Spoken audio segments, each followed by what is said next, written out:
You're not running out of time because you're too busy. You're running out of time because you're doing the wrong things. Welcome to the Lawyer Millionaire Podcast, helping law firm owners build their businesses and their wealth. I'm your host, Darren Wirtz. How many hours did you spend last week doing work someone else could have done for $20 an hour? For many law firm owners, the answer is too many. And it's costing you not just money, but momentum. We are on a mission to help lawyers and law firm owners maximize wealth and achieve financial independence. Welcome to the Lawyer Millionaire with Darren Wirtz from Wirtz Financial Services. Hey there, Lawyer Millionaires. I've got a fun challenge for you. Leave a review of this podcast and share your favorite episode with a friend or on social media. Then head on over to lawyermillionaire.com/challenge to upload your proof. You could win a $100 gift card, a signed copy of my book, or even a private strategy session with me. The link is in the show notes. Jump in and get your entry in today. All right, friend. Well, welcome back to the show. I'm excited that you're here with me today. And today's very exciting because we're kicking off a 3-part series on the latest book that we've been reading in the Lawyer Millionaire Book Club, Buy Back Your Time by Dan Martell. Well, the reason this relates to law firm owners is that the fastest way to grow your law firm isn't by working more hours, it's by buying back your time. You know, hiring is one of the biggest challenges that law firm owners face. And maybe you're facing a hiring decision right now yourself. You know, maybe you're a solo and you're thinking about hiring your first attorney, or maybe you have a paralegal, you have an executive assistant, and you know you need to grow. You know you need to bring somebody on to help you with the client delivery work, but it's just scary. It's a big jump. It's a big risk. And are you ready to take that jump? Are you ready to take that risk? And how do you go about it? And when do you know that you're ready? Well, in this series, we're going to help you unravel all of those mysteries with the help of our friend Dan Martell and his great book that he's written, Buy Back Your Time. You know, I just love this book because this book was instrumental to me as I was first making my first hire. Actually, I read Dan's book before I made my first hire, which was my executive assistant. And let me tell you something. It changed my life. It changed the entire practice. And today I have a team of 5. And it's so incredible to see how that team is able to operate and execute and work together and figure things out without me. That's the funnest thing of all, when I can see my team getting things done without me and they can say, yeah, we got together and we worked on this problem and here's what we came up with. I'm like, wow, go team. That is one of the most awesome places to get to as a business owner. But it's not an easy journey. And so, as you may know, we have our book club, the Lawyer Millionaire Book Club, which if you're not a member yet, by the way, you need to be a member, okay? We read one book a quarter, and this quarter we're reading Dan Martell's book, Buy Back Your Time. We just had a networking event with our book club members last week, and I opened the floor. I said, you know, this is a great opportunity to share a challenge that you've been facing and get some collective wisdom from the group. Does anyone have a challenge that they'd like to share? And one of our book club members piped up and said, you know what? I know I need to hire, but I'm not really sure how to go about it. And I don't know how to get started. And it seems like a big risk. And I was like, oh my gosh, this is perfect. Read the book, Buy Back Your Time, because it gives you such a great roadmap for scaling and growing your team. And that's why we're reading it in the book club. Because you know what? Law firm owners are busy, and I bet you're busy too. Right? And so the biggest thing you can do is to buy back your time. And so often we go about it the wrong way. We grow our firm because we need help over here, we need help over there, or we think it's what we need to do. You know, and I hate the Inc. 5000's. One of their ways of ranking companies is based on team size. I mean, team size is not all there is to it. You're not just growing a team for the sake of growing a team. You're growing a team to free up your time. That's the buyback principle. So what is the buyback principle? Well, the buyback principle says you don't hire to grow your firm. You hire to get back your time so that you can focus on the high-value work that only you can do. There's certain things only you can do. And as you continue to buy back your time, the value of your time continues to elevate, and you're going to go higher and higher into higher levels of firm ownership and business leadership. The purpose of hiring isn't to make you busier, and I hear this a lot too from law firm owners. Maybe this is something that you're facing, right? I don't want to hire, I don't want to grow, because that just means more work. I'm going to be busier and I'm going to hate my life. I just want to stay small. And there's nothing wrong with staying small and staying a solo and staying right there and having a lifestyle type of business. There's nothing wrong with that. But the purpose of hiring is not supposed to be to make you busier. It's to free up your time. And my heart aches for law firm owners everywhere because I see so many law firm owners who stay stuck in the same exact place for years, maybe even decades, because they haven't figured out how to delegate and hire. They're still living in the world of only I can do it, and I can do it faster than anybody else. But guess what? There's only one you. And so you're going to have to find a way to clone yourself. You're going to have to find a way to pass on things and delegate things. This is the case with one of my clients that I'm working with. And this particular firm owner, I know what he needs to do. I know the steps that he needs to take. He's been working in his firm for a long, long time. He's getting closer to retirement. He's probably 5 to 10 years away from retirement age. I mean, he's been doing this a long time. He's had a long career. But guess what? He's been stuck at the same revenue level for the past 20 years. And he just lost some team members. And now he's busier than ever, and he's shrinking. He's pulling back. And I can't get him to think bigger. It's a very difficult, it's a difficult shift in your mindset. I acknowledge that, and I understand that. And maybe you're in that same place. And my heart yearns for you because I know that you can get unstuck from that place. I know that you can make a shift. I know that you can buy back your time. I know you can do it because I've done it. And I've seen other law firm owners who've done it also. The most successful law firm owners are not the ones working 70, 80 hours a week, working on nights and weekends, never able to take a vacation, working on vacation. I just had a call with somebody this morning that's her dilemma. She is approaching RMD age, but she has not been able to delegate and free up time for herself. These are real people, and there's a lot of you out there. Every minute that you spend on scheduling, scanning, or answering low-level emails is time that you're not closing high-value cases, you're not building referral relationships, you're not steering your firm's growth strategy. Let me give you an example. If your billable rate is $400 an hour, and I just talked to somebody today, she's like, oh, I only spend maybe 30 minutes a day on admin work. Okay, let's go with it. Let's say it's an hour because we all lie, right? We all think we do less admin work than we actually do. Okay, let's be real. Let's say your billable rate is $400 an hour and you're spending 1 hour a day on admin work. That's 5 hours a week. That's $104,000 in lost earnings going to admin work. Okay, follow the math with me. 5 hours a week on admin, 52 weeks in a year, that's costing you $2,000 a week or $104,000 a year. Now, okay, well, I'd have to hire somebody to do those tasks. Okay, granted. So let's say you hire somebody at $20 an hour to do that admin work, which you can definitely do.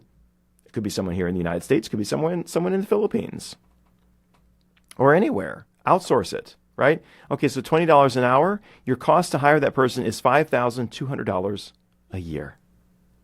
So if you were able to get that off of your plate, free up your time, bill that extra 1 hour a day, your net gain would be $98,800 a year, almost $100,000 in lost revenue.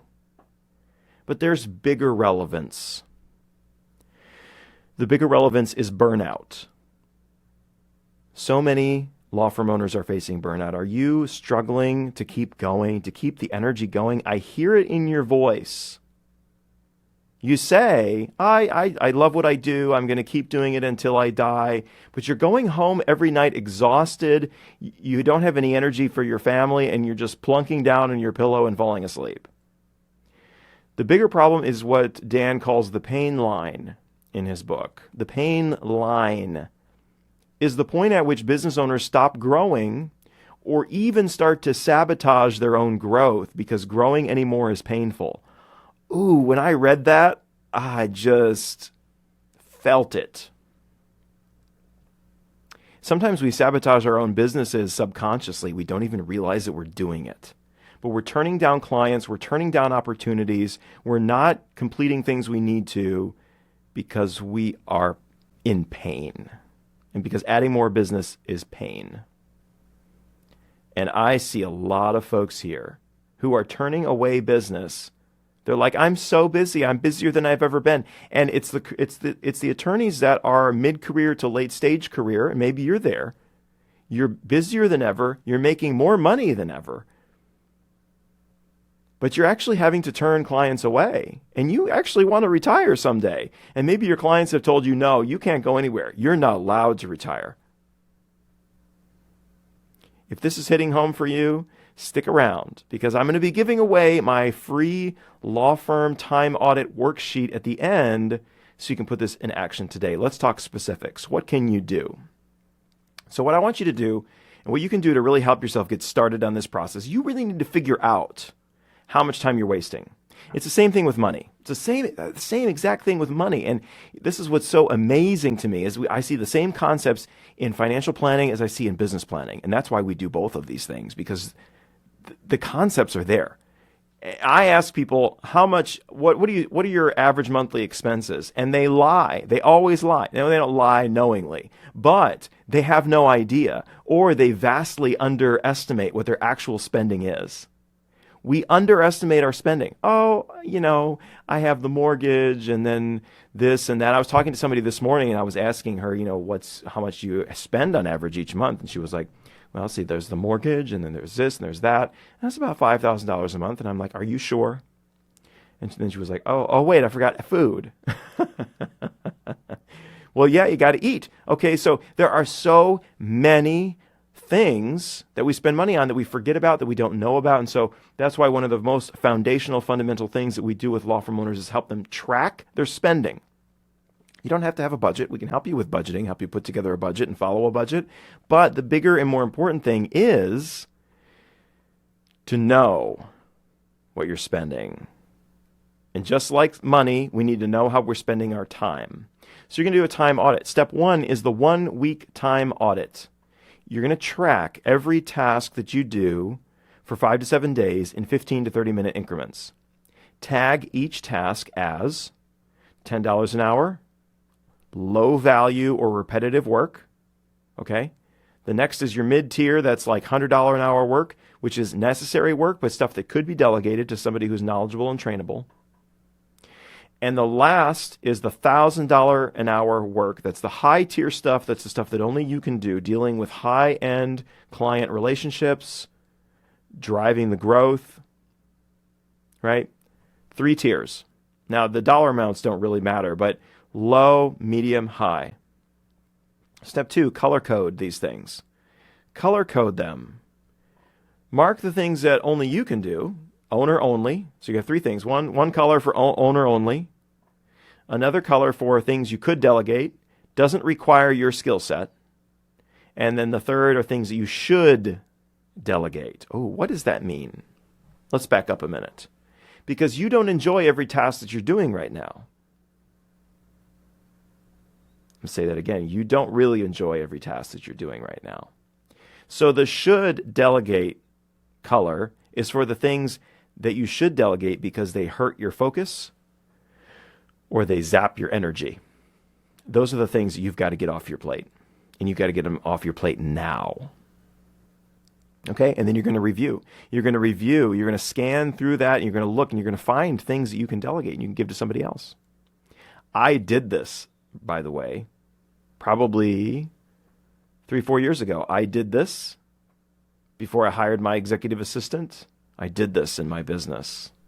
I did the time audit because I didn't think, I don't really need an executive assistant. What do I need an executive assistant for?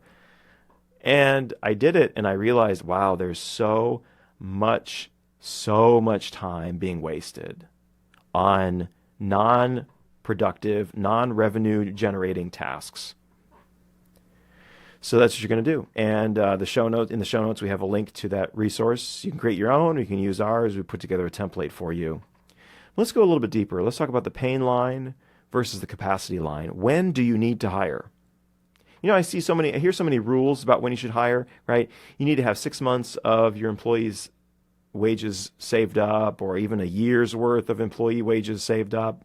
Okay. I mean, there are some financial metrics that might be helpful, but you're never going to hire if you wait to have a year's worth of employee wages saved up, or it'll be too late. The bigger question is the pain line versus the capacity line. Hire before you hit the breaking point, before you start turning away work or working nights and weekends just to keep up. Hire before that point, okay? Hire before you've maxed out your capacity. Well, maybe once you're reaching capacity, but before you've hit the pain line. But so many people struggle with this. Let's talk about why they struggle. There's a couple of traps. Right? The first trap is it's faster if I do it myself. Yes. Yes, it is. You will always be the fastest at doing the things that you are good at. Always. I've seen this in my business. I can fly through tasks super fast. When I first started handing things off, I was like, gosh, something that's only take me 10 minutes, take one of my employees an hour. But that's because they need to be trained and they need experience. Once they gain experience and they practice, they will get faster. But when they start out, be prepared. Be prepared. They're going to be slow at doing things. They're not going to be able to do things at your pace. And that's okay. They maybe never will. Okay? But as you grow your business further, let me tell you a little secret. As you grow your business further, you will start to find people that are actually faster at doing things than you are. The things you hate to do, someone's faster at doing that than you. They can do it faster and for less money. Billing, emailing, communicating, I don't know, whatever it is. The thing that you hate doing in your business, the thing that you're always procrastinating about. It's at the bottom of your to-do list, or maybe it's at the top of your to-do list and you're like, I'll get to it. It's the email in your inbox that you've let it stay there because you're like, I'm going to get to that eventually. The things that you hate doing, someone else is faster at doing those things. Okay? But you are going to be faster at doing a lot of things. When you first hire people, they're going to be a lot slower. But over time, you're going to find that the people you hire are smarter than you. And they're faster than you. I found that in my business. My team members, now I'm still pretty smart. Don't get me wrong. I'm still pretty darn smart. But there are things that my team members are smarter at and better at than I am in huge ways. And especially the things that I don't love doing. My mother always told me something, and maybe your mother told you the same thing. I don't know. But what she said, one of my mother-isms was, if you want it done right, do it yourself. Usually this was said when she was not happy with the way I had done something, right? And many of us, I don't know, maybe you heard this in childhood and you started believing it, that if you want it done right, you got to do it yourself. It's wrong, by the way. It's wrong. You know, we're so blinded by our own perceptions. We think that we're the best and the fastest at doing the things that we do. And we think that no one else can do them as good or can do them as fast as we do until you actually get out there and start hiring quality people. And now, I will never, ever accept this lie. If you tell me this lie, if you tell me there's just nobody good out there, there's no good lawyers to hire. Bullshit. Bullshit. There are fantastic, hardworking, incredible people out there waiting to be a part of your team. You just have to go hire them. Stop telling yourself and stop telling me or anybody else that there just aren't good employees these days, that these millennials or these whatever are they're just lazy. Oh, shut up. I have a millennial on my team. Well, actually, I am a millennial, but I have someone younger than me on my team. What is that, Gen Z? Yeah. And let me tell you something. She is faster at doing everything she does than I could ever be. Her name's Stacy, by the way. Shout out to Stacy. You're awesome. Another trap that we fall into is the only I can do it trap. Only I can do it. It's a lie. You have a unique way of doing things, yes. You have a skill set that you acquired, but you didn't always know how to do what you did. Someone taught you, or you learned. And so it's not a disconnect. It's not innate. You were not born knowing how to litigate or how to do X, Y, and Z. You didn't come out of the womb knowing how to do this, my friend. You learned. Someone taught you. So teach someone else. You've got to summon your inner teacher. Summon your inner, what's the word? There's a better word for sensei. Yes. Become the sensei. When you hire, you become a leader.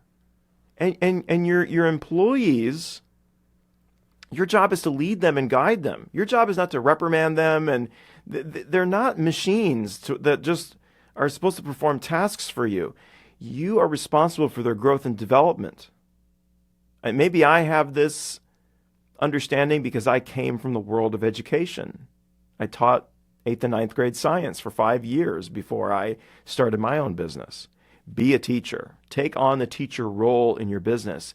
Invest in the development and growth of your people. Because your people are one of the most valuable aspects of your business. We've talked on this show before when we talked about how to value a law firm. We talked about intangible capital, which, by the way, is 85% of your firm's value. Okay? And that's not just salable value, but the value in terms of your firm's ability to continue to produce revenue. And there are 4 key pieces of intangible capital, and one of those is human capital. The more you invest in and develop your team members, the more loyalty they have to your business and to your brand, the greater their institutional knowledge and skills and talent becomes, the more value they'll have to you and to your business. Only I can do it? Nonsense. Because, as Dan says in his book, Buy Back Your Time, 80% done by somebody else is 100% awesome. You can still be involved in the process. You do the initial 10%, someone else handles the bulk of it, the 80%, you come in at the end and put on your finishing touches, the last 10%. But many of us are used to working, we're used to being busy, and so being busy is what feels right and feels normal. There's a lot of psychology to this. And when we're not feeling busy, we feel ineffectual. We feel like losers. Oh my gosh, there's nothing for me to do. So we find things for ourselves to do. But being busy has nothing to do with being productive, and it hides inefficiency. And friends, this is the ladder to real wealth. If you want to grow real wealth in your business and outside of your business, you've got to start replacing those $10 tasks with $1,000 an hour work that only you can do. That will skyrocket your effective hourly rate and accelerate your wealth building. So here's what to do right now. Go download the Law Firm Time Audit Worksheet. Commit to tracking everything for the next 7 days. Circle your top 5 should delegate tasks and pick one. Pick one thing that you're going to delegate or eliminate this month by the end of August. Okay? Let's do it. Let's delegate. The most successful law firm owners, remember this, the most successful law firm owners aren't the ones who work the hardest. They're the ones who work on the right things. As I said, the most successful law firm owners, the wealthiest law firm owners I know, are not the ones working 80 hours a week in their business. They're sailing their yacht in the Mediterranean while their law firm runs itself. And how you get there is by buying back your time. If you want to scale your firm, protect your time, and build your wealth, because that's what it's really all about, right? You have to start seeing your time as your most valuable currency. This is exactly what we help clients do. Both in your firm and in your financial life, we can help you get a lot of that financial planning stuff off of your plate and help you start thinking about how to scale and grow so you can get unstuck and start building real wealth. If you enjoyed today's episode, you will love our book club. I'm just telling you, you will love it even more. Join, and we have a live discussion coming up, which you can join in on. So join in. The live discussion on Buy Back Your Time is happening live on Zoom on Friday, September 19th at 3 p.m. Eastern. You are all invited. All you have to do is join the community at community.lawyermillionaire.com and you'll get an invite, and you don't want to miss it. You're going to meet great, fantastic law firm owners from all across the country, have an opportunity to interact, share ideas, get ideas, and it'll be a blast. Plus, you'll be in the community, which will be just phenomenal. And don't forget to join the Lawyer Millionaire Listener Challenge at lawyermillionaire.com/challenge for a chance to win prizes and even coaching time with me. Help us out. If you love this show, share it. Get it out there. Get the news out there. Get the word out there. Help us spread the word and get this show to more law firm owners who need to hear this valuable message. Now, I've just got one last question for you, friend. Who is the Lawyer Millionaire? That's right. It's you, my friend. Own it and live it. I'm your host, Darren Wirtz. Thanks for joining me. I'll see you next time.